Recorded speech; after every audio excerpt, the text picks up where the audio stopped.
Hello and welcome to the Everything is Black and White podcast. In today's episode, we're going to look back on Amanda Staveley and Mehrdad Ghodoussi time at Newcastle United. The pair will leave the club after nearly 3 years. They spearheaded the takeover bid that was finally completed in October 2021. Since then, Newcastle went from relegation candidates to a Champions League side and very nearly ended their long wait for a major trophy. Staveley and Ghodoussi were front and centre of that, with Staveley in the early years often being the face and voice and connection between the board and the fans. Their exit is not a surprise for many, but there has been, by most, quite a sadness at their exit. Their stake, which had come down to 6%, will be bought up by the Public Investment Fund and the Rubens. We're going to reflect on their time at the club and look at what the changes mean going forward. I'm Andrew Musgrove, joined by John Gibson. Let's get on with the show. We hope you guys are well. Thank you for tuning in. John, I trust you are well.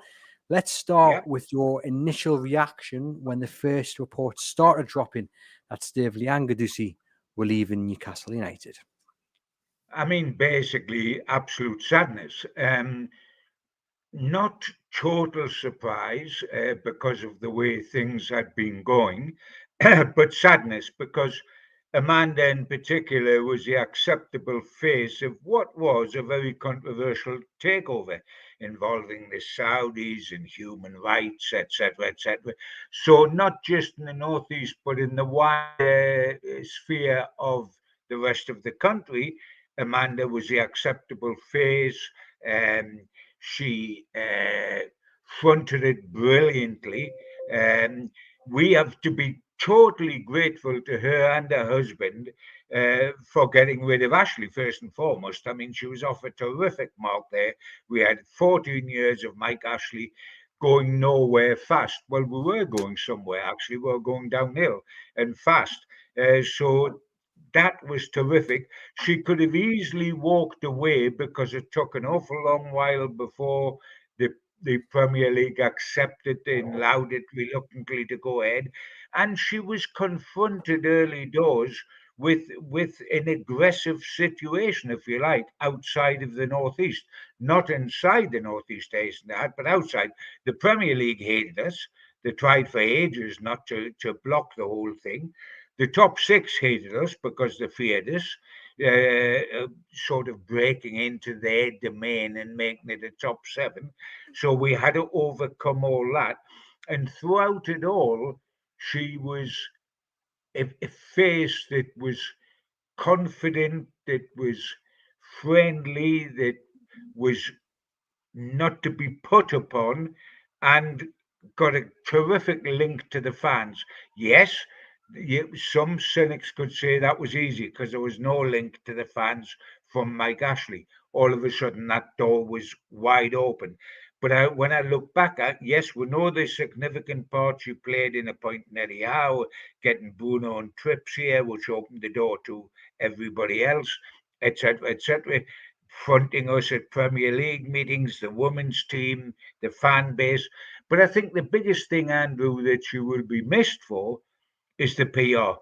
She was absolutely terrific at public relations. If I may say so, the best I've known at Newcastle United for PR since Kevin Keegan, who was a wonderful PR guy, and so was Amanda. And the secret with Kevin, I always felt he was a great PR for himself.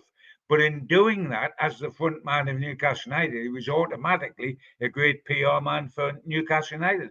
Amanda was the same. She was terrific at PR. And that is the void we have got to fill as we go forward, is the public face, the acceptance on match day with people into the boardroom, the link to fans that was there continuously, the link directly to Eddie Howe and the players, where she had a wonderful rapport with both Eddie and the players. The thing we're going to miss above all else for me is APR to replace Amanda. Yeah, and we'll get into that because that does come into the topic about the future. And I mean, if Newcastle are going to replace kind of that outgoing nature of Amanda Staveley with anyone, but you would think not, given that they've got Darren Eales in there, maybe Paul Mitchell might also step up to the plate and become more of a voice as he gets settled into his role. But I want to take you, John, right back to the start, because you mentioned there all the things that Amanda Staveley had to deal with the final takeover bid that was finally accepted. But we've got to remember that her interest went all the way back to 2017 when she attended a game at St James's Park against Liverpool, which ended 1-1. That sparked the rumour that she was interested in the club, and that Middle East interest was now on the table. Just a few months before, Mike Ashley had said, if someone would like to come along and take the seat and fund Newcastle with a naught on the end, with their wealth more than me, I will not stand in Newcastle United's way. At the time she was spotted at St James's Park, it was believed that several clubs had signed a non-disclosure agreement, but no firm offers had been made by anyone. A bid then did go in from Amanda Staveley a month later, believed to be £300 million, although that's kind of up in the air, but it's believed to be around there. And, that amount actually was the amount that they kind of paid in the end, which is funny, isn't it? That bid fell through in January 2018, where it been reported that Mike Ashley was frustrated with negotiations with Amanda Staveley, something which angered her. But clearly, John, something had caught the attention of Staveley when it came to Newcastle United. She never gave up on the club. And speaking about that first time at the club, she said, I just thought it's the right club. It's the only club for us, for me. And I fell in love the first time I went to a match, which was that game against Liverpool. What do you think it was that tied Staveley to the club from the first moment? Was it the fans? Was it the passion? Was it the potential, the sleeping giant, and she was the one that was going to wake it up? What do you think caught her imagination? First and foremost, that exactly shows what I was talking about. She was a terrific PR. She said the right things every time. She built into the passion of the fan. She got that and she did it. The first time Kevin Keegan walked into Newcastle United, he revealed that he had Geordie roots and his granddad had been in the Stanley Pit disaster. Immediately he was won over. She said the right things when she come into Newcastle, exactly the right things. This was a very experienced lady in football terms. Remember, she'd opened the door to the Manchester City situation and had completed that deal, although she was never going to remain on the inside like she did with Newcastle. She completed that deal. She talked to Liverpool. She knows her football. The Yorkshire lass, she knows her football. She knows the clubs that are possible to be on the radar. Several things would appeal to her. First and foremost, it's a very hackneyed phrase, but it's absolutely true. We're sleeping giant, with the emphasis on sleeping and giant. We'd never won anything for yonks. You always want to take over a club like that because the first thing you win, you're a legend for the rest of your life. So you want to take over a club that's not necessarily been hugely successful, but a club that whose fans are absolutely totally passionate. She knew that. She sat amongst them in the crowd that day. She quickly got the right feeling that this was the sort of club where she could be accepted with open arms and be able to work some sort of magic and get an immediate response. She had been Liverpool orientated. She knew the Liverpool setup. She knew Benitez from when he had won the Champions League with Liverpool. He had no doubt marked the card. Yes, I've been all over the world. I've managed all these great clubs, but believe you me, the passion here for a club that's on its downers under Ashley is phenomenal. And if you take the lid off the top of this, you'll blow the whole thing sky high. And so it was the passion of the fans. It was the fact that the club was probably available. It was that they've won nothing for yonks, so we can be very quickly accepted by winning something. You take over Manchester United, you've got to match the Ferguson regime. Um, eh, that wasn't the case here. As Keegan said, Newcastle United was perfect for Keegan. He said because it was a fleeting, this sleeping giant, with a massive, massive, massive fan reaction. And she found exactly the same thing. What she's clever at, she was able to feel it and quickly get on the same wavelength as the fans. And once you've got the fans on side, an awful lot can fall into place. Because it's like if you've got a shop, don't insult the customers. If you win over the customers and then you buy Harrods, it's going to be enormous, isn't it? And she was immediately on the wavelength with the fans. She had the common touch of being able to talk to fans. She come into Newcastle. I know several people, rank and file fans, and I mean that as a compliment, not an insult, that she met on a one-to-one basis and talked to and looked in the eye, not looked down, looked in the eye at them. And that ability is very rare. It's quite surprising in people right up there that are very, very rich and powerful. To have the common touch is not as automatic as you would suspect it is. It ought to be. It's not so. And it was so with her, and it was so with Kevin Keegan. And you become a bit of a Pied Piper when you're like that. You're in the front playing the tune and everybody follows you. And that, I think, her greatest gift, and this is not putting her down because she's obviously a very clever businesswoman and her husband's a very clever guy as well. There are clever business people, but the ability to communicate is often underestimated in business, and she was terrific at that. And by the way, didn't the Saudis need it? Because that isn't their strength. The Saudis have a lot of strength, but they're cold and they're detached. And that's not meant nastily, it's just a fact of life. They live far away in another country with a different setup, a different atmosphere, a different culture, etc., etc. They love the passion of the Premier League, they want to buy the Premier League, but they don't understand the animal in the way she did. So she was the perfect bridge between them and us, and that bridge is now being taken away. I don't think that means the collapse of Newcastle United or anything like that. Far, far, far from it, because we're still on very concrete ground. But her ability to be a communicator has to be replaced. I Mm. don't mean by bringing people in from outside, but somebody has got to step up to the plate and become the voice of Newcastle United, because it's not going to be the chairman.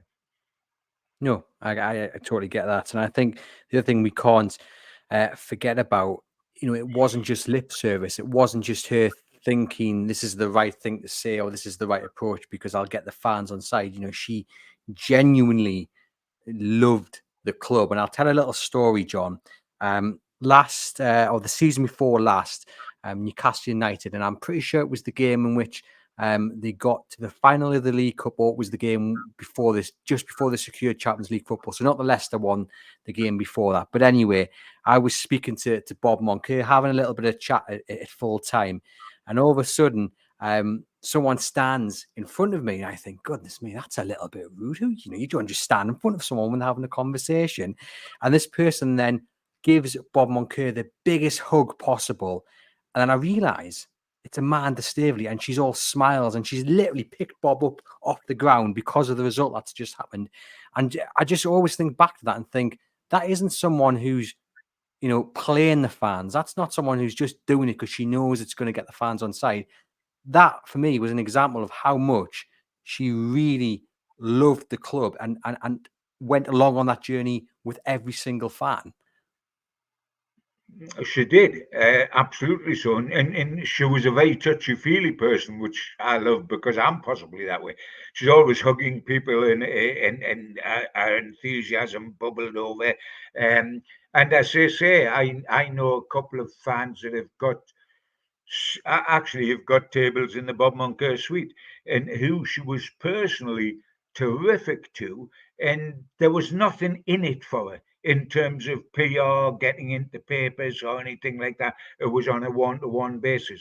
She was very clever at that. But as I say, the public soon see through you if all you've got is bluster.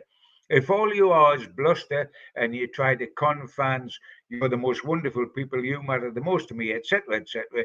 And then you don't follow that up with clout, you're soon seen through, whether that's the manager. And that's what it was with Keegan. Keegan wasn't all PR, he was terrific at PR. But he followed that up by having what was needed to produce a Newcastle team like the entertainers that got second top.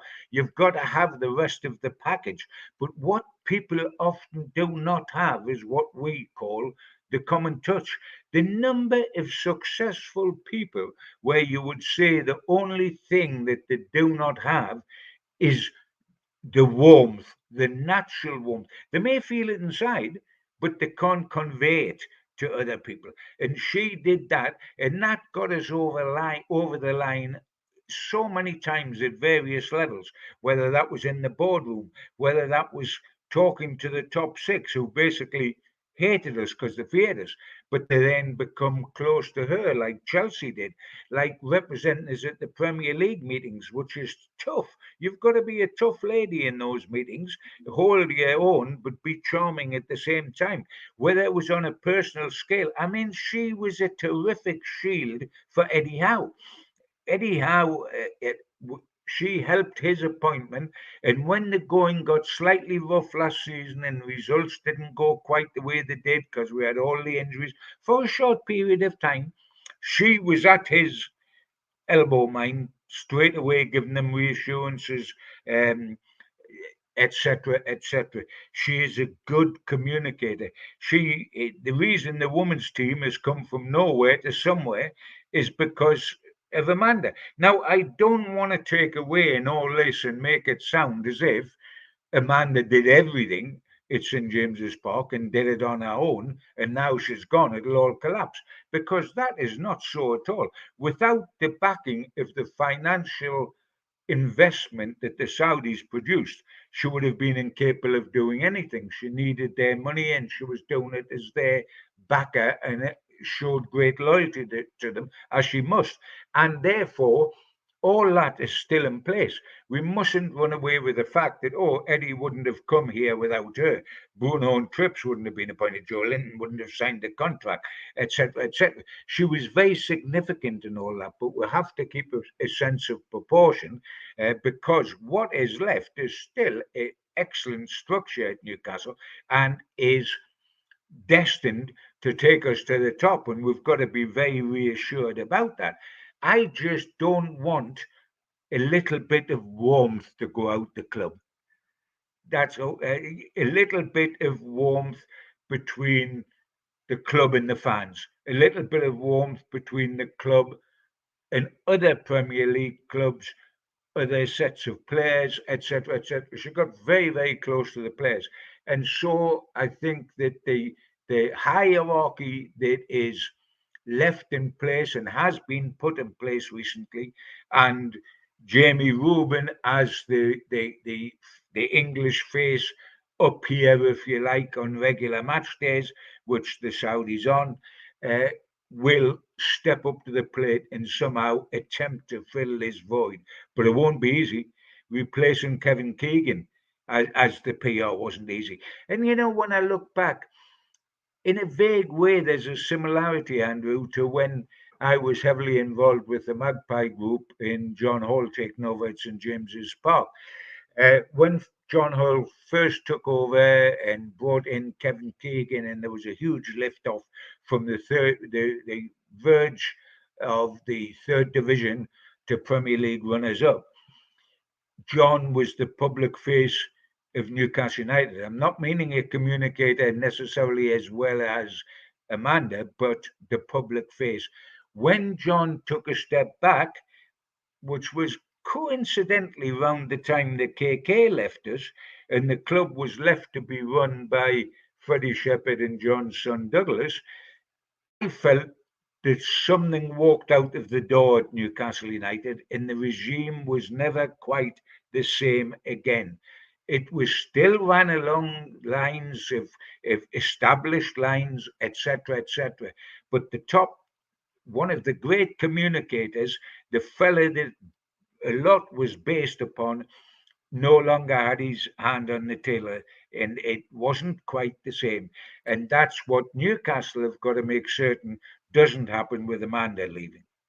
But I'll put this scenario to you, John. I look at Manchester City, and admittedly, I don't follow them like I do Newcastle United, but I'm not sure if they have a person on the board who did what Amanda Staveley did and Mehrdad Ghodoussi did for Newcastle United, and maybe they are ran a little bit more colder than Newcastle United have been in the last 3 or 2.5 years. If Newcastle United's success was guaranteed, winning cups, winning Premier Leagues, Champions League football year in, year out, at the sacrifice for that little bit of warmth that you're talking about, that Staveley and Ghodoussi brought to the club, would you take it? Of course, you would take it because what you want is your club to be successful. But I don't think that is um, a condition. I don't think Amanda and her husband have got to leave, and then this is the alternative. We could have had them with them in the club as well. I think, and I've emphasized this in this podcast so far, Andrew, I think we are unerringly on a road we are on, and it'll take us to where we want to be. And I don't think Amanda leaving is going to stop that. But we are warm people. Geordies are warm people who love warmth. And Keegan knew that and built into it, and Amanda knew that and built into it. Keegan went. Newcastle was still Newcastle, and Bobby Robson come along with warmth very shortly afterwards, etc., etc. It is not the end of the world, but we like warmth in a club. We feel reassured because we are warm people in our love of Newcastle United, and we love people within Newcastle United to show warmth outwardly towards us. And I think that makes us a bit different to Manchester City, if you like, as a club. But unerringly, you're right, Manchester City were much more cool. You're going to have colder clubs, using the word cold, when they're bought from foreign. When Manchester City are bought from the Middle East, when Newcastle are bought from the Middle East, when Chelsea are bought by a Russian who doesn't speak out the same as these owners don't speak out. It's City and Newcastle United. There's going to be a bit of coolness, not warmth. But wasn't it lovely that we got the takeover we wanted that was almost going to guarantee us success? But we had warmth as well. That was just like having the icing on the cake. We have this cake still, but we like the icing on the cake. I think Newcastle will continue to go to where they want to be. The thing I'm going to miss, and it wasn't all she brought to the club because she wasn't all bluster. She backed up the bluster and she did some great deals for us. I think that was initially very important to the Saudis. The fact that she did all this early on with Eddie Howe and with Bruno and Trips, etc., etc., and the Premier League meetings.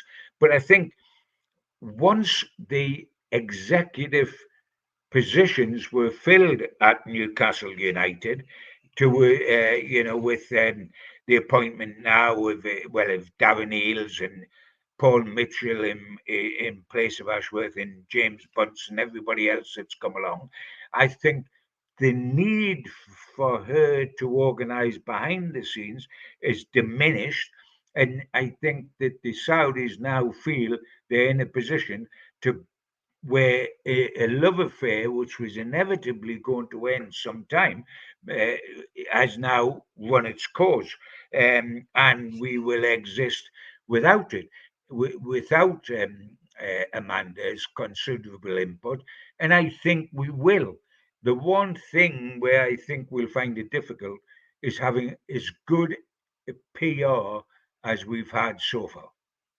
I mean, in the last kind of year or so, you could argue that Darren Eales has been the voice and the communicator. But when the Public Investment Fund do come over to Newcastle United, the chairman Al Romani does speak. He does speak, not as often, but when he does speak, he says the right things, and he does seem to understand how much the club means to the fans, and he does the right things, which warms the fans up. The badge in his suit and going on the pitch and taking part in the penalty shootout competition. Them little things do make a little bit of difference. So hopefully that can continue when he does come over and visit, and he does sit down in front of the cameras. And Darren Eales as well has done a very good job in communicating with the fans when he's needed to. He's been on those trips abroad, to America and what have you, and he's always stopping to have photographs and autographs. I mean, when the club shop opened, he came down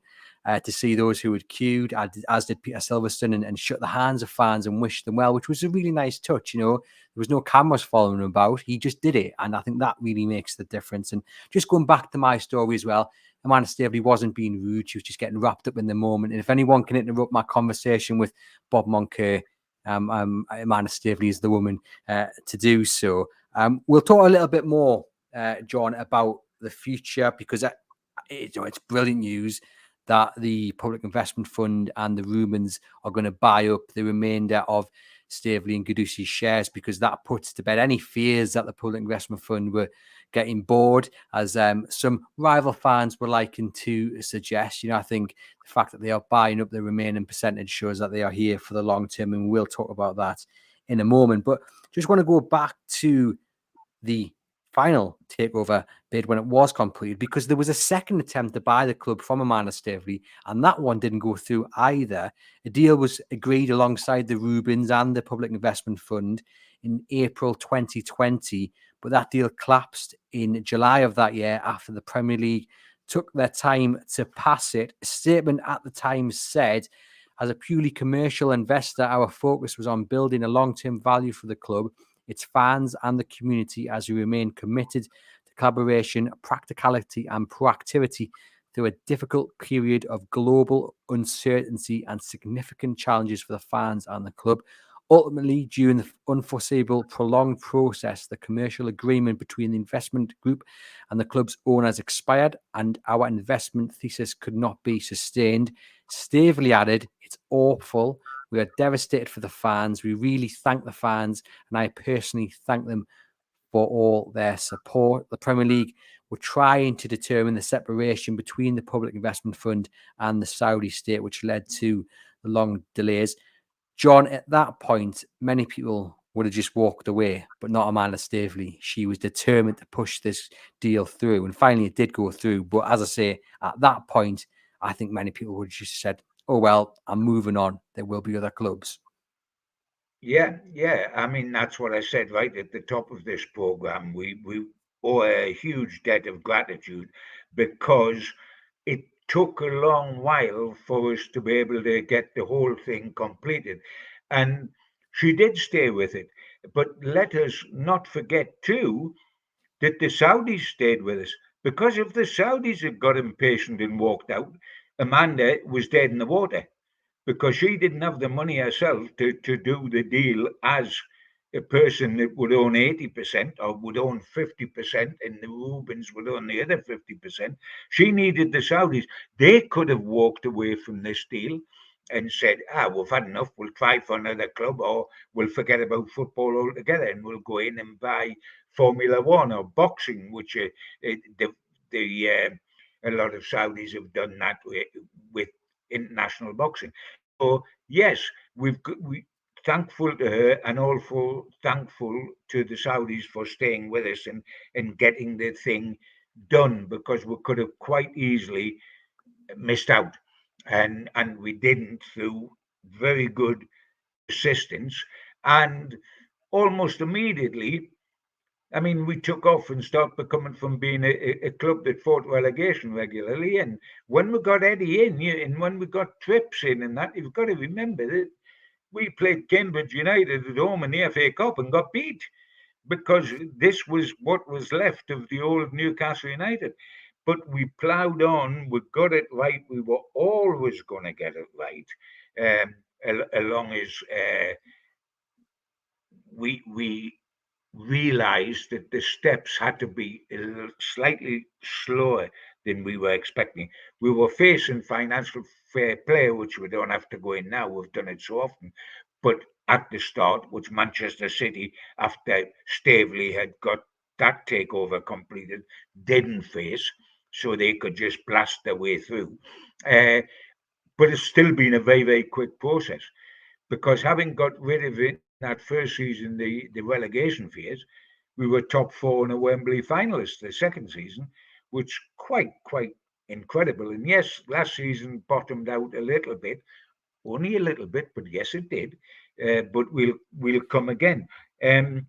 Now, inevitably, in these days of social media, which is very different to the days when I first started reporting on Newcastle in the 60s and then the 70s and the 80s, with these days of social media, conspiracy theories will always abound and have done, I believe, over Amanda and her husband leaving the club, with a push that did the jump, etc., etc. I mean, I don't, and of course that hasn't been addressed publicly because it's personal often why people leave, and therefore you get thank yous from the board for the services rendered, and thank you for Amanda and hubby for the wonderful time they've had, and that's the way it is, and that's true. That is the way it is. Um, but I mean, I don't think that this push to jump situation is really as dynamic as all that. I think that actually the partnership almost run its course with the assembly of the chief executives that have been brought in all over the place. Because apart from Amanda being um, a great PR lady, I think she was an ace recruiter as well, and she recruited the manager, she recruited Darren Heels with the help of the board, etc., etc. Of course, and Ashworth and his replacement and all the senior execs that have gone in there. So I think her job almost become completed having done that. The secondary thing that comes in, people talk about Amanda's health and her wealth. We know about a health situation that is private and ought to be. I think the other side of the coin as well, Andrew, and what has been said to me behind the scenes, is that Newcastle are a club that's not self sufficient. That's obvious. Because the way they've been run down under Ashley and because the time it takes to build it back up, we're not self sufficient. As that is the case, investors have got to, from time to time, put their hands in the pocket to keep the club going and put in some more personal investment. We know that the Saudis can do that. Of course they can. It's a blink of an eye. The Rubens can do it more than Amanda and her husband, and they have kept pace. Whenever the Saudis have put in the extra, the Rubens have put in the extra. So their holding within the club went up from 10%, just that little bit, to say 15%. Amanda's holding from 10% has gone down that little bit. I think that she found it difficult to keep pace with the investment in Newcastle that was necessary, that the Rubens could pull off in their small percentage and the Saudis could pull off in a big percentage. And therefore, her holding in terms of shares was getting slightly reduced. Once that happens, the person that can't keep pace is the person that's vulnerable and may have to say, I've done my job, it's been wonderful, I've got you the execs in. She was going to get, it is said privately, a payoff for services rendered, and by Jove, her and her husband deserve that. But I think keeping financial pace with the Rubens and the Saudis has proved difficult to do. Yeah, I don't think many would argue with that. I mean, the Rubens, the last rich list that was released, were the third richest family in England with just under a small amount, John, £25 billion. And of course, the Public Investment Fund, the most wealthy investment fund on the planet. And then you have, of course, Amanda Staveley and her husband, rich in comparison to us, John. But as you say, Absolutely. not Not at members. the level of the other two, no. Yeah. And I think it's as simple, it's as sad, or it's as easily explained as that, as opposed to a lot of the conspiracy theories that abound. Yeah. And it just comes to me with that natural end.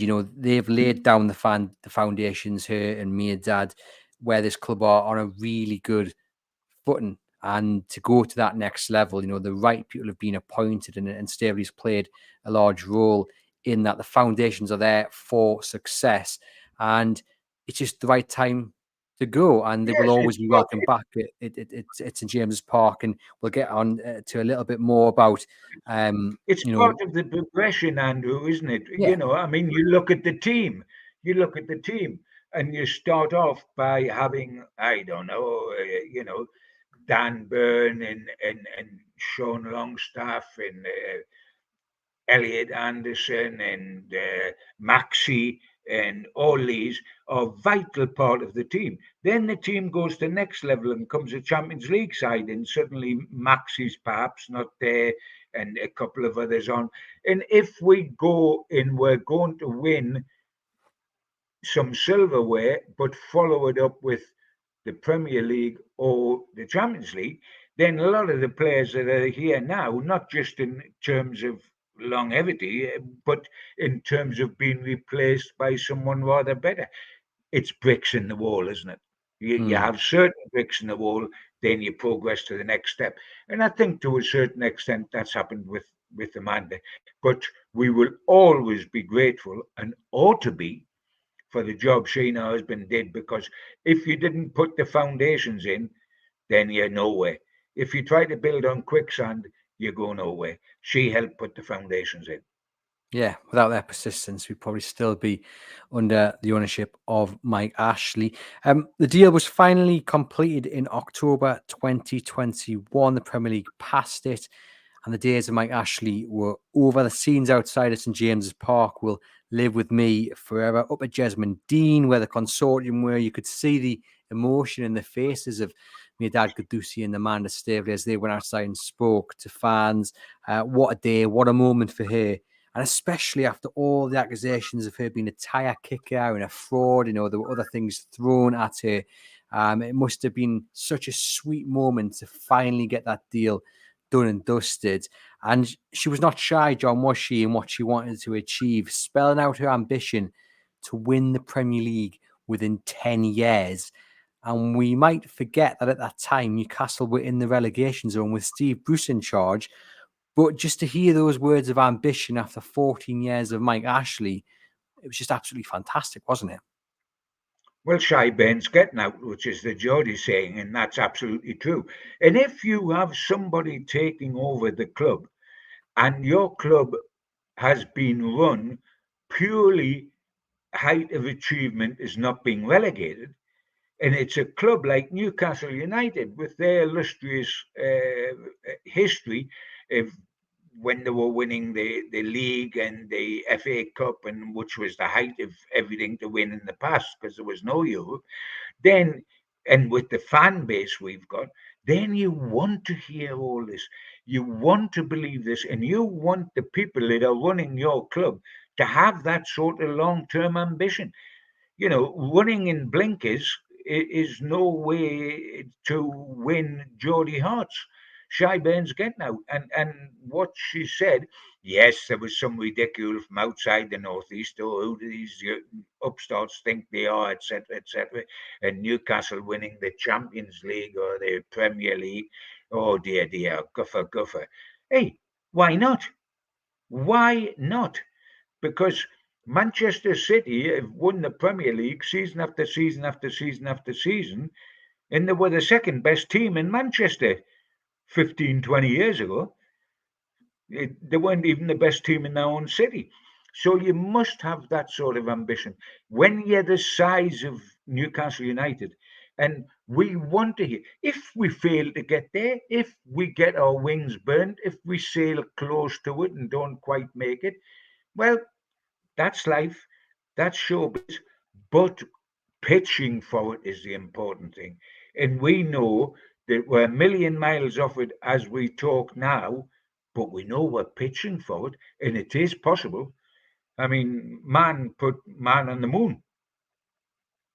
Yeah, you've got to have hope and you've got to have ambition. And when you look at what they have achieved so far, Champions League football, a League Cup final, women's team getting back-to-back promotions in 3 years or less than 3 years, it's not a bad legacy. It's not it's not been a bad time for Mehrdad and Amanda. I know they've spearheaded, especially the women's investment, but also, as we've said, played a major role in what the men's team have achieved with that Champions League Absolutely. qualification and a cup final.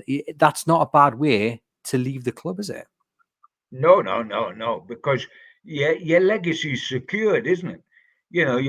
If all of a sudden Newcastle fell off the end of the cliff and he left the club, there'd be that sour feeling amongst fans, etc., etc. Oh, the promises, and nothing become of the promises.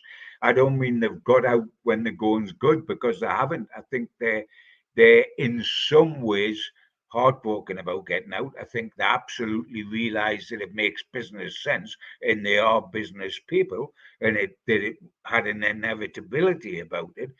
But the one thing you can take comfort from is the fact, in leaving, that your legacy within that club with fans is cemented. And you know what? If they come back one game next season and walk into the director's box at St James's Park with the black and white scarves on, which was what they've done every home match for the last 3 years, the reception they'll receive from the fans will be ginormous. I mean, then just imagine they do that pre-kickoff. It would set the game up really nicely in Newcastle United's favour, won't it? I'm sure they will be back in the not too distant future. Given those ambitions, though, John, that Amanda Staveley, spelt out on the day the takeover was complete, do you think there will be some sadness that she won't be part of it when it does eventually happen? Oh, yes, of course, there must be. She was right to do it. It was good PR, and I believe she believed it, and I think she still believes it, that Newcastle United will be able to do that. And of course, there's a sadness that you're not going to be there when that happens. Um, but there was inevitability about it. You have a shelf life. I mean, won't there be sadness amongst Newcastle players of today who will be desperate for to be part of the team that wins the first trophy, which hopefully will be this coming season with one of the two domestic cups. But will it be? Will it be when we win something in Europe? If you're Trippier, I mean, Kieran was in on the ground floor with this club. He had the courage as a La Liga winner and an England international to say, I will come to Newcastle United. And that made all of the players sit up and think, whoa, wait a minute. If he, with his background, there's something happening up there. Maybe we'll consider it. But Kieran is 34 in a couple of months' time. Now, he is done as much on the field as Amanda's done off the field in comparison, because it's limited what you can do on the field, but he's done a lot. But he's 34 in 2 months. There'll be a sadness in him that when we reach our fruition, he will not be in the team because age will not allow it to be. I mean, Miley might think that he'll be in the team, etc., etc. Isaac might think he'll be in the team. There will be players. Will Dan Burn be in the team? Will Trippier be in the team? Will Nick Pope be in the team? There's going to be sadness amongst players because there's an inevitability. But you can stay in business in charge for 20 or 30 years. You can't do that as a player. So there's a lot of people that'll be excited around Newcastle now, where Newcastle are going, but a little bit concerned that they might not be part of. When you get to the top of Everest and put the flag in the summit, you want to be there, don't you? And I guess, as you say, it's inevitable. It's just part and parcel of football, isn't it? Players Yeah. get old, they have to retire, and directors move on. I mean, you've been in the game long enough to see many directors come and go, and the reaction of Staveley and Ghodoussi exit has been, as you would expect, sadness, as we said. I've seen grown men cry or close to tears about it, John. Has the reaction to those two leaving has there been anything like that before in your memory covering Newcastle United? I mean, I can't imagine too many people were this emotional when maybe Freddie Fletcher left. As good as he was at Newcastle United, the Rottweiler, he was the man right at the top of his business. But I can't imagine there were too many people close to tears on the steps of the stadium when it was confirmed he was going. There ought to have been because of what he did in Newcastle United, but of course, A, he wasn't on the board, and B, fans didn't know it was him. That was done behind the scenes. What is unique here is, let's face it, Andrew, the board always get hammered in any football club at any time. They are always held responsible for failure. If a football club fails, it's because of the board of directors. If a football club succeeds, it's because of the manager. That's that's the difference. It's never because of the board, and therefore directors aren't in popularity contests because they can't win them, and they never do. I can't remember ever a Newcastle United chairman leaving the club and having the adulation that Amanda has received. And she's not even the chairman. She was a 10% holder, for goodness sake. Now, so that is quite amazing. And yes, it's rubbing off on the success Newcastle have had because of the Saudis. But I can't remember. We've had great chairmen. When you get to a certain stage and the dust is settled, you can assess what people done. What Stan Seymour did for Newcastle United as a chairman with a cup 3 times in 5 years in the 50s, etc., etc. Yes, what John Hall did with the building aside from the third division to second top of the Premier League and building the entertainers and bringing um, Keegan here deserves a special place in director history. But in the main, directors are seen in the way Mike Ashley is perceived, in the way, maybe it's harshly, but in the way Lord Westwood and Gordon McKeag and the Newcastle board of that era is perceived. They're never adored because, as I say, if a club's a success, it's due to the manager. If a club's a failure, it's due to the board. That is life for supporters. And so the outpouring of love over Amanda is quite unique. And I guess it goes back to what we said earlier in the show. It's that connection that she has cooked up between Sure. herself and the fans. With those Correct. names you've mentioned, often, I mean, especially the 2 or 3 examples you've given, it was men in suits, and there was that disconnect between the board and the fan and the fan base. Whereas here, Amanda Staveley, she's built bridges, and that's probably why there's been such a unique response, because the fans have felt that connection right from the top all the way down, which is kind of what was first on the list when it came to what Newcastle United wanted from owners. They wanted to feel part of the journey.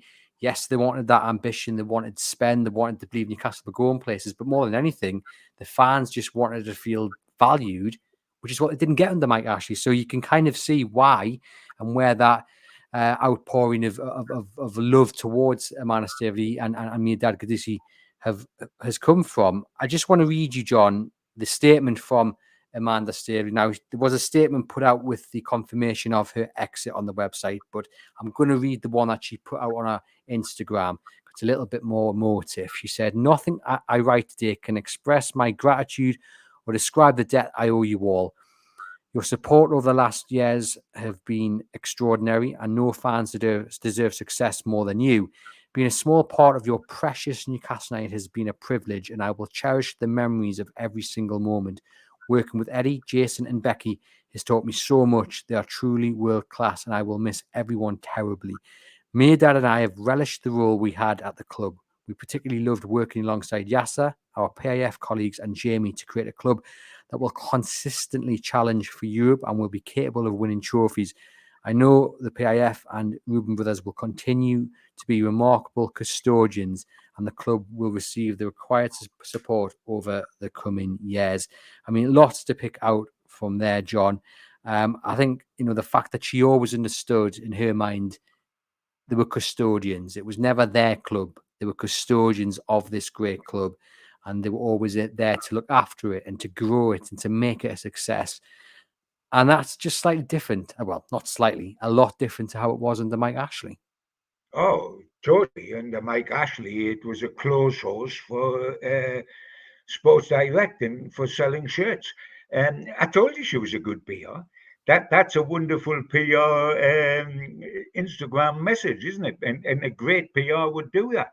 I mean, But she. genuine though, John, you know, Oh yeah, it's yes, yes, genuine. yes. Don't get me wrong. I'm not being cynical. I've been praising her for that. Yeah. But that is what she's about, and that is what is missing now, and that is what a few people always have. And I've talked about Kevin Keegan a lot. I've talked about Amanda a lot. But naturally, as well, let's put Bobby Robson into that equation. He had so much warmth when he talked about Newcastle United that there was an immediate connection. He is the third one that had that and sold the club so magnificently during your time there. And these people are unique, you know. There's not a lot of them. So therefore, they've got to be treasured, and you've got to be grateful to have them. Now, I think the Saudis knew exactly what they were getting with Amanda when the way she handled the takeover and all that, and they thought we are living where we live, and we need somebody at base, and we need to sell our controversial takeover because they knew it would be controversial. They know what's followed them as Saudis and the political stance, etc., etc. They knew that they needed goodwill. They knew they weren't going to get a lot of goodwill throughout our country because cynics elsewhere will not like it and will try to put down Newcastle because perhaps they're going to be successful. But he had to win hearts and minds on Tyneside. What they didn't need was a huge takeover with all their money, but fans on Tyneside not liking it for all the political reasons or because they felt they were too distant or they didn't care. So having a warm, passionate person fronting it is perfect, and that job has been done perfectly. And it will be. They've gone now. It will be done in the future. The question is, Andrew, will it be done as well as it was? Now, Darren Eales is the obvious example of somebody that would possibly come up front and have to do that job. The interesting thing with Darren is that at Atlanta in America, where he won all the awards as the best chief exec, etc., and he built up a club which had the highest attendance record in American soccer, most valuable squad, largest profits, won multiple trophies, and he went out and sold the club to the fan base. He actually went and attended meetings of fans, Atlanta fans, etc., face to face, and put over the public face of that particular soccer club. So he did a similar type of job. He might have to sell it here. Now I know that a lot of fans would recoil in horror because to them what do they think of Darren? They think of the guy who come out and publicly said we might have to sell a top player to survive. Take one step forward to take two, to get two, one step back to take two forward. And that kind of worms, did that open a kind of worms where other clubs suddenly were alerted, or Newcastle admit they might have to sell, let's go and test the water. Let's go and try to get Maxi in, and then Bruno, and then Isaac, and then Gordon. So that wasn't the greatest PR if we talk about PR. It's a fact of life, what Darren was saying, but not necessarily the great PR, but also it was at least truthful and fans knew where they were, but not a great PR move. But Darren did great PR. I mean, I think he's super for the club. Don't get me wrong. The job he'll do behind the scenes to put Newcastle forward, as will Paul Mitchell and James Bunce and everyone else, will be absolutely tremendous. But I think he might be the one that is told to front up the day-to-day running of the club, if you like, and as well, I think Jamie Rubin has that ability, whether he has the desire. but he has that ability to produce warmth, and does so in the little things that he puts out on Instagram, etc., and on match days, and what he does with the food bank at Newcastle. And these people are going to have to take on extra responsibility. They do great jobs behind the scenes, but they were able to be exactly that, behind the scenes and almost faceless to the rank and file supporters. Somebody now has got to take over the Amanda role and put the head above the parapet and be the face of Newcastle United. Um, because I think this club will continue to go on and be exactly what it is set out to be. But we just need this little void to be filled. Mm.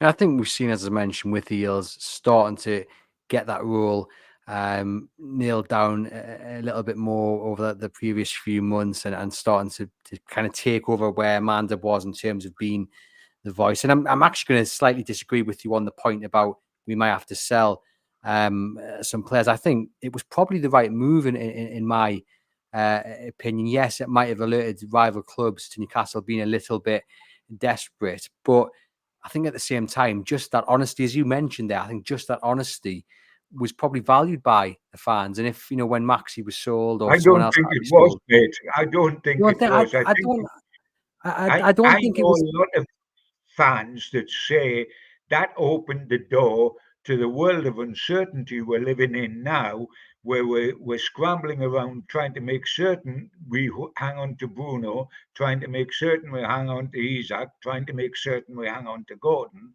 because this was said, and it needn't have been said. It could be argued that it's a fact of life. I admit and say it is good that the sheer honesty and being truthful. And I know why it was done, because Darren was done with all good intentions, which is we don't want to spring a surprise on the fans and suddenly sell what looks like a top name, and the public think, why on earth are we doing that? And this is a step forward. And are we going to be the club that sold Waddle, Beardsley, and Gascoigne? So it was right on so many levels, but with hindsight, and this isn't my personal opinion, but I mean, I've been swamped with fans in recent times, since Amanda went, and also before Amanda went, that feel that we opened a can of worms with that statement, and opened uh, to the vultures, if you like, come and circle our club, because it is possible to move us where it looked as if it wasn't possible. And to certain people that weren't delving into Newcastle in financial fair play and that, it looked as if we had so much money we would never need to sell anybody and we would just keep buying. But of course, financial fair play doesn't allow you to do that. I'm not being overcritical of Darren upon that. And on a personal level, from me personally, I'm not being critical at all. But I do know that I've been repeatedly fronted on talkings I'm doing all over the Northeast and on Tyneside when I'm going to matches, etc., etc., being confronted by fans who felt very uneasy that our door was opened, if you like, to the vultures. Maybe I'm in the minority, but I don't think it was the worst play. But that's just my opinion. Do let us know in the comments what you thought of, and let us know, what is Amanda Staveley and Mehrdad Ghodoussi's legacy at Newcastle United. I did ask our followers to get in touch and let us know their thoughts on their legacy, and I've got a few replies which I'll just read out to you, John, and then you can pick up any points you want to. Per Gildegard says they give us hope, passion, and love back, something I had stored away under Mike Ashley. Pete says it's getting rid of Mike Ashley, simple as that. We dream a little. Dave says their persistency, lesser mortals would have given up on the deal. And Rob says she literally saved this football club from impending doom. What she done for us cannot be understated. One of the most important people in Newcastle United's history. Would you agree with that last point? Yes, I actually would. I actually would, because simply because we never enjoyed the Mike Ashley regime, and it lasted 14 years. I've had more fun pulling out me teeth with a pair of pliers on the garden lawn outside than I have going through those years with Newcastle United. They were purgatory, and we needed someone to come along and change all that. And few people had the financial clout to change it. She found the Saudis and had an intro to the Saudis and knew she could do it. She'd done something similar with Manchester City. This time she wanted a little bit more. She wanted to be involved with the club and not just facilitate the takeover and then go into the shadows. She got that here. If she hadn't found Newcastle to start with, because she found Newcastle, not the Saudis said, find us a football club. She found Newcastle United. If she hadn't done that, if she hadn't persisted, and the Saudis persisted with it, we wouldn't be here where we are today. She allowed us to dream again. As those guys were saying that you've just read out and were saying beautifully, they allowed us to dream. I've lived on dreams all my life. From being a little kid, I've dreamed of Newcastle United doing this, that, and the other. Very early on in the 50s, as a little lad, I saw that dream come true with three FA Cups in 5 years. As a journalist, I saw Newcastle win the first European trophy. But it's few and far between, and we have been dreaming ever since 1969, and nothing's happened. And the dream was a nightmare for a decade and a half under Ashley. It's now a dream again. And that it's not over icing the cake to say that it's because of her. Of course, if she hadn't had the Saudi backing, she couldn't have done it whatsoever. So let's not forget about the Saudi financial money. And that is, by the way, why one person going, or two persons going in this case, will not change the club dynamics, will not change where Newcastle United are going. We have not lost our money base. That would have changed where we're going if we'd lost our money base, but we haven't. And so Newcastle will continue to go on to grow, and we will win trophies. We'll win domestic trophies and we'll win trophies abroad. There's no question about that. But let us not forget the part that Amanda and her husband played in that. Because if you don't get somebody to start a revolution, then the revolution doesn't happen. Often that person is not there at the end, but they're there at the beginning. And we tend to forget the people at the beginning that started it all.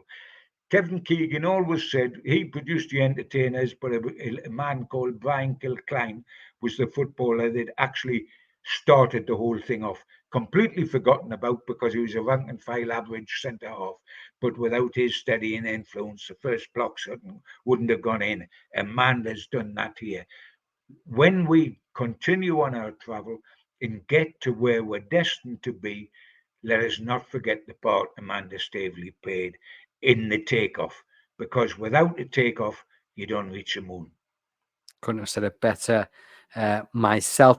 And look, we've mentioned there some concerns about whether there will be a bit more coldness around the club. I don't think there will be. I think Jamie Rubin and obviously his family and their involvement in the city up here, they know exactly what a successful football club means for business, and they know exactly what it means to the fans. So I think Jamie knows how to kind of communicate with the fan base and keep that warmth going. And Darren Eales, as we've mentioned, has not done too bad of a job either.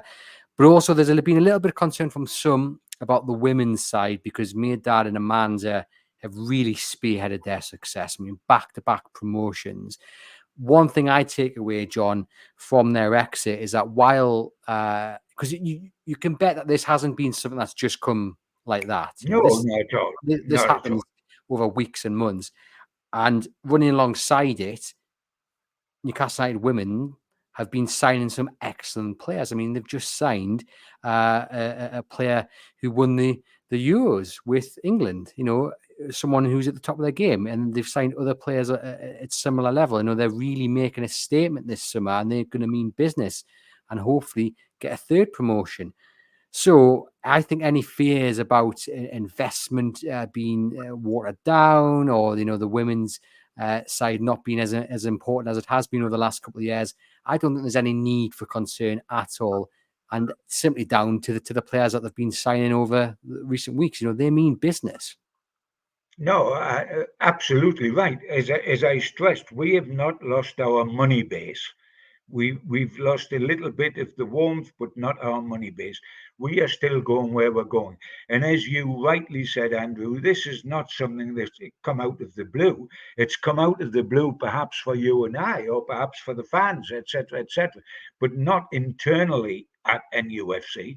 It hasn't come out the blue. People like Eddie Howe and Becky with the women's team will be fully aware of what was happening. I see the normal mischief makers, if you like, throughout the country. Oh, this will implode on Eddie Howe and will make Eddie Howe much more likely to become manager of England because Gareth Southgate is going to lose. In my humble opinion, no, it won't whatsoever. There's no question that Amanda was a very good supporter of Eddie Howe.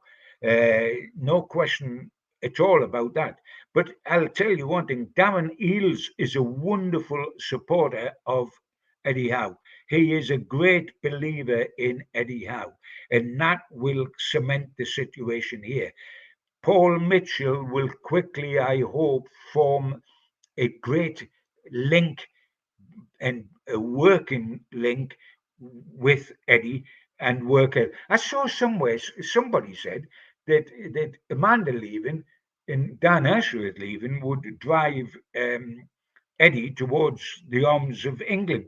I mean, Eddie had a business relationship with Dan Ashworth, but they weren't close friends. I mean, his departure to Manchester United won't have upset Eddie Howe one iota. It's just business. And therefore, his relationship with Paul Mitchell can make it strong and strong again. I don't think Eddie Howe's ready for England. I think he will be in 15 years' time. I don't think personally he's ready for England. I don't think he's going to England. And I don't think Gordon's going anywhere either. And if I was Anthony Gordon or I was Eddie Howe or I was Alexander Isak or Bruno, I would think this is the place to be. This is the place to be because this is takeoff time. This is the club that's going to blast other clubs out of the water, and I want to be part of that. I don't want to move and to another club where I might just be another Amadoria. We talked about Geordie's love and love in Amanda producing that warm feeling. Anthony, stay with us. Anthony Gordon, stay with us here because the warm feeling Newcastle fans have for you and the rest of the players, you'll not find easy at every other club. This is the right club to be at the right time. Amanda, we adore you. We'll forever be grateful for what you've done. But Newcastle United are on the path that they're on, and they're still going in the right direction. Yeah, they certainly are, and we wish the women's side all the best well for the new season. Like I say, Absolutely. made their mark in the transfer market, signing Shania Hales, Amy Andrews, Dina Cooper, Claudia Moen, and the England national I was talking about, Demi Stokes. Like I say, big signings for Newcastle United, and I can't wait to see how well they do in the new season. Finally, then, John, with Amanda and Mehrdad going, are Newcastle United in safe hands? Absolutely, 100%. Absolutely 100%. Uh, because nothing has changed in the outlook, nothing has changed in the aims of the club, nothing has changed financially to where we're vulnerable because we haven't got the means. Nothing has changed in the determination to stick round. We had that at the start when the Saudis stuck round with Amanda while trying to take over the club. And we have that now when the financial fair play is killing Newcastle and killing the Saudis from what to do. They're determined to drive through it and hang on and come out the other side. And there is going to be a weakening of the financial fair play stranglehold in the very, very near future. Newcastle are in absolutely safe hands and absolutely going in the right direction. No question whatsoever. all we've got to do is not forget the part that was initially played by Amanda and her husband in getting Newcastle men and women's team and the club to where it is, allowing Geordies to dream again, allowing them to have ambition. And you know what? Striking fear in the rest of the country who loved us when we were the greatest supporters of failure, but fear us when we're the greatest supporters of a club going somewhere. Well, it's our turn in the future, and that hasn't changed one iota. I agree, and I agree they are in safe hands, not only with the backing financial wealth of the Rubens and, of course, the Public Investment Fund, but with the appointments being made just in the last couple of weeks with Paul Mitchell, James Bunt, and, of course, Darren Niels and Peter Silverstone already there with their feet firmly under the table. I just want to read you the statement from Yasser Al-Rahmani, of course, the chairman of Newcastle United. Amanda and Mehrdad will forever have our tremendous thanks and well wishes as they move on to focus on their other business interests. We've achieved so much together since 2021, including achieving Champions League football in our first full season as stewards of this incredible club. The ownership group, together with the CEO, Darren Niels, and the club's executive team, will continue to build on these foundations for long-term, sustainable success for the team and our amazing fans. And we are excited about the future prospects for Newcastle United. And again, look, some might say it's just words. It's easy to say all that. But I also think, again, it's genuine. And I think Newcastle United fans will hear those words from Yasser Al-Rahmani, and just their excitement for the new season and the years ahead will just increase, because the Saudis mean business. You can see that with the appointment of Paul Mitchell and James Bunt. You can see that with the Adidas coming on, and hopefully the new signings in the not too distant future. They mean business, and Newcastle United, as you say, John, are on a path to success. We thank Amanda and Mehrdad for that, and that's where we'll finish, John. Your thanks to Amanda and Mehrdad. If they were sitting there across the table from you, what would you say to them? I'd say, like a million Geordies, I have been and remain a Newcastle United fan from cradle to grave. All I've wanted ever for Newcastle United was success. I want the football club to reflect the passion of the city. We did that for so many years, from the birth of Newcastle 130 years ago right away through to the 50s and eventually the 60s when we got our first European trophy. We lost our way somewhat after Kevin Keegan and Bobby Robson. We found our way again. We believe in what the Saudis haven't come to mess about. They haven't come to make money out of Newcastle United, which was an accusation that was always leveled at Mike Ashley. For all the money he had, we were a clothes horse for selling football shirts. They haven't come with their wealth to make money. They've come to have to get the one thing that money can't buy you automatically, and that is success in the world of football. And Newcastle United need to be successful for them to get what they bought, and they will make certain that happens. And I am absolutely delighted, and in passing, delighted for the way it is now. But in passing, I've got to say to Amanda, we loved you. You know what? We accept you as an adopted Geordie, and from a Geordie's point of view, there's no better accolade we can give you. The pair of you, adopted Geordies, love you. Come back and see us regularly. A warm welcome will always be there for you. There we have it. Let us know in the comments what you would say if you got the chance to Amanda and Mehrdad. But I don't think I could have said it better than John did there from a Newcastle United fan's point of view. And as many of you said there over Twitter when I asked for your comments, Amanda and Mehrdad allowed us to dream again, which is what we always wanted under new ownership. So we thank them for that. The foundations have been laid, hopefully, for a successful Newcastle United in the years to come. As that statement there from Al-Rahmani said, for a sustainable and consistent, successful team. Fingers crossed it's not too long until we see that trophy lifted for the first time since 1969. Thank you very much to John for popping onto the podcast. Thank you to you guys for tuning in. Do hit thumbs up on the video if you're on YouTube. Do leave us a rating and review if you're listening on the audio channel. Thank you as always. And for myself and John, we'll see you guys next week.